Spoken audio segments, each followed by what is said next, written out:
Dear student, myself Dr. Kalicharan. Today we are going to teach you about the newer macrolides or the drugs which comes under the group macrolide, that is the glycopeptide antibiotics. In this we will discuss about the vancomycin and various other miscellaneous antibiotics.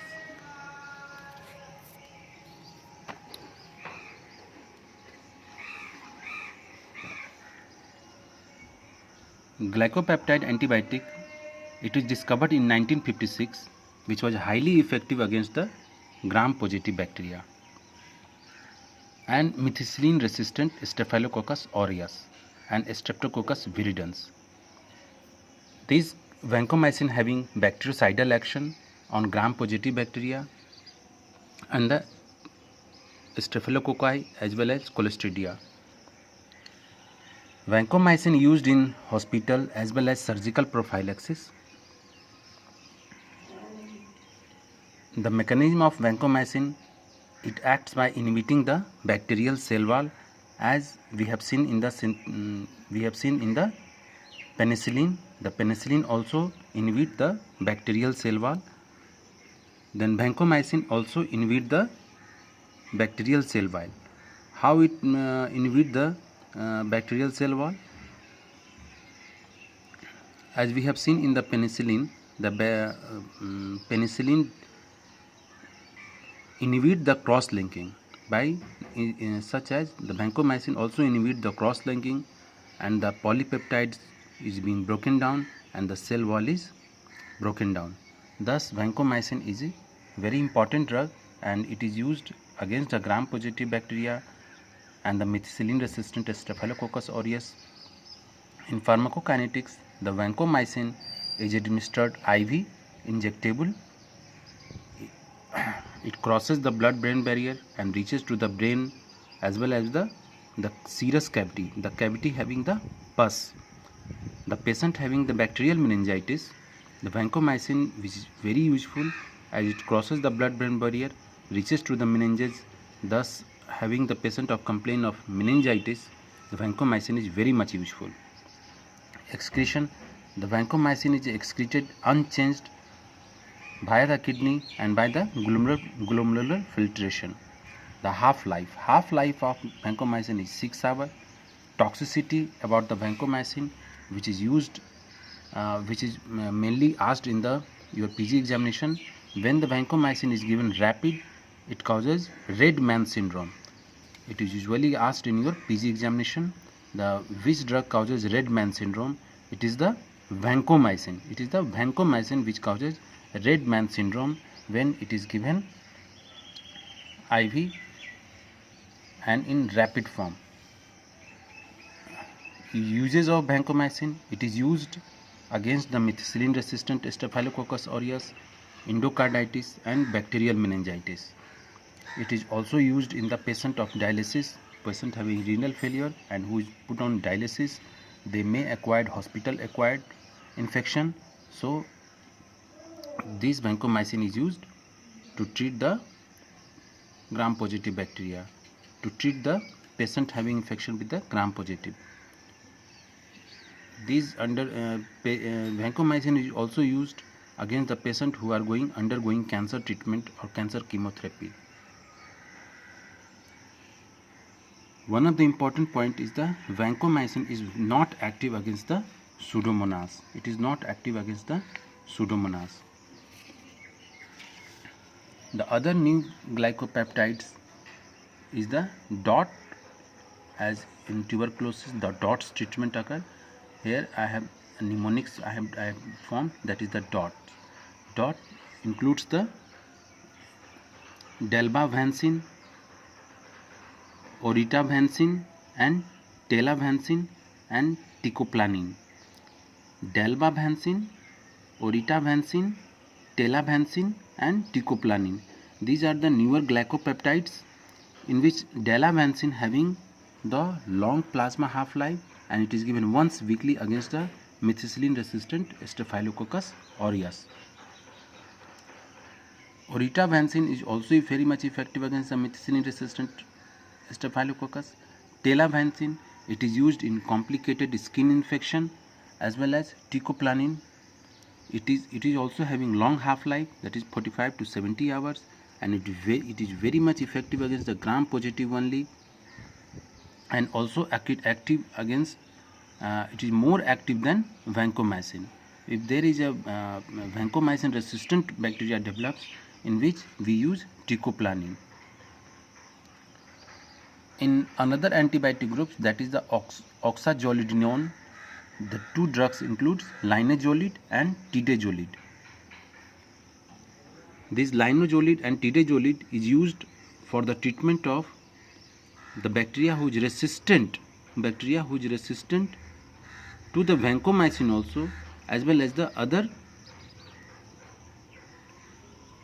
cephalosporin and the methicillin resistant staphylococcus. Thus, linezolid is very much active and used for the treatment of gram-positive cocci, which whether it is aerobic or it is anaerobic. But this linezolid and tidezolid has got no action on the gram-negative bacteria. And this oxazolidinone, that is the linezolid, is highly effective in methicillin resistant staphylococcus, even the vancomycin resistant staphylo, and also used against the Mycobacterium tuberculosis. It is also used against the listeria.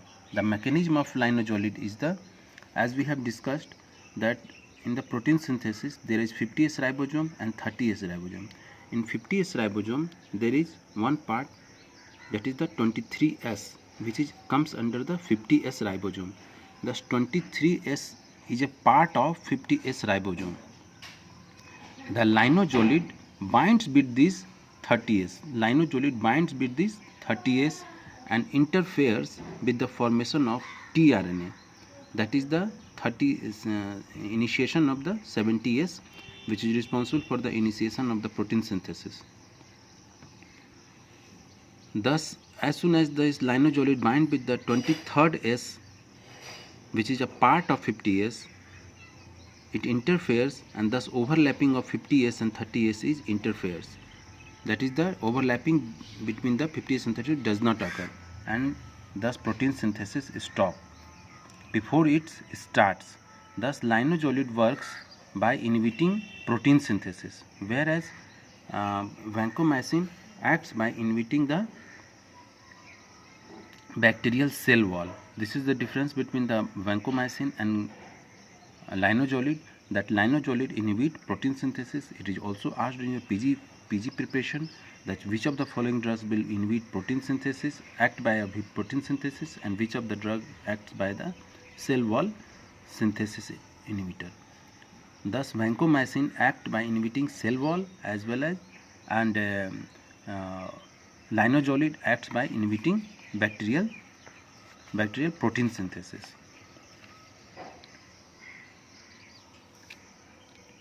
How the linezolid is used? Linezolid is used orally as well as IV both, and it is very much effective in skin, soft tissue infection, community acquired pneumonia, hospital acquired pneumonia, and other drug resistant bacterial infection.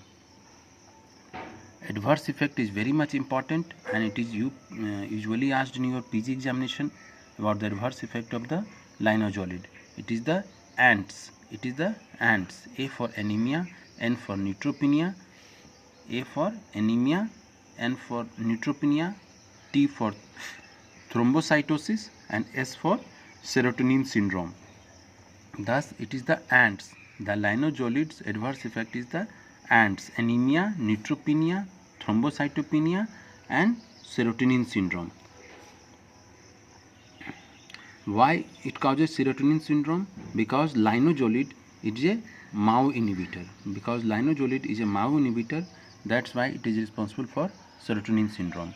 And other miscellaneous antibiotics, we will include other miscellaneous antibiotics are the aspectinomycin. It is used in drug resistant gonorrhea, where in gonorrhea the first line of treatment is the beta-lactam and macrolide groups. If the gonorrheal infection become resistant, then we will use aspectinomycin. Mupirocin. Mupirocin is very much active against the gram-positive bacteria, and it also acts via inhibiting bacterial protein synthesis. It also acts via the bacterial protein synthesis. It is applied topically. And intranasal ointment to eliminate to eliminate the nasal infection, or the patient who are having bacterial infection and they are having nasal carrier. This mupirocin is used as intranasal ointment to eliminate the nasal bacteria. It is used in furunculosis, folliculitis, small wounds, and infected skin bites. If there is a infection which occurred due to insect bites, we can use mupirocin. It the commonly used, the trade name, it comes under the trade names of T-Bact, which under 2% ointments. Thus, if a patient suffering from furunculosis, folliculitis, or infected skin insect bites, we can use this mupirocin. Fusidic acid. Fusidic acid is also a very much effective against the gram-positive bacteria, and it is used against the boils, folliculitis, and cutaneous infection, and it is also used topically. In various skin infection, we use fusidic acid. It comes under the name of Fusiderm 2%. Daptomycin. Daptomycin, it is the now drug of choice for VRSA. It means vancomycin resistant Staphylococcus aureus. The question is also asked about the daptomycin. Daptomycin is the drug of choice for the vancomycin resistant Staphylococcus aureus infection. Now we will discuss about the urinary tract infection. How urinary tract infection? Urinary tract infection, or the UTI, is most commonly caused by the gram-negative bacteria. It is not gram-positive. It is the most commonly caused by the gram-negative bacteria, and the most common bacteria, it is the Escherichia coli. The infection is of 3 types: acute infection, chronic infection, and recurrent infection. If a patient having complaint of frequent micturition, means bar again and again he goes for the toilets, high urine flow, and patient having fever with high grade, and the patient complain of burning micturition. Whenever he goes for the toilet, the patient complain of burning micturition. These are the symptoms of urinary tract infection. The urinary tract this infection, it may be of acute, chronic, and recurrent. If there is patient suffering from acute infection, patient can be treated by taking lots of water, and he can be cured. But if the infection persists for the more than 2 weeks, it becomes chronic. The regimen against the UTI should be given for 2 weeks. It should be given for the 2 weeks. What should be the investigation should be done for the treatment of UTI? The routine examination of urine and culture sensitivity of urine is done. The sample, that is the urine sample, and urine sample is taken, it is the mid urine, and it is taken before any antibiotics start. Before the antibiotic starts, the urine sample is taken. The drug which is given against the urinary tract infection is the ciprofloxacin 500 mg 12 hourly for 2 weeks, levofloxacin 500 mg 24 hourly, nitrofurantoin 50 mg 8 hourly for 2 weeks.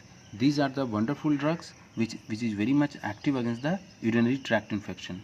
And the gentamicin and amikacin. Gentamicin and amikacin, it is highly effective against this Escherichia coli, and is nowadays commonly used against the gram-negative bacteria, and mostly against the urinary tract infection.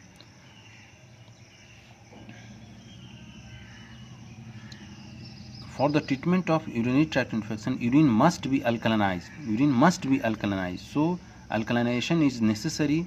So we used an alkaline solution orally, so that as soon as the urine is alkalinized, this gentamicin or amikacin get highly stable in this alkaline solution, and it is very much active against the bacteria in alkaline solution. So for the treatment of urinary tract infection, the bladder should be, or the urinary bladder should be alkalinized with the using alkaline solution, and drug is highly active and get highly concentrated in the urine in alkaline solution. So for the treatment of urinary tract infection, the urine must be alkalinized by alkaline solution, and the treatment is the gentamicin, amikacin, which is highly effective, even the levofloxacin, and which is the very highly effective. Thank you.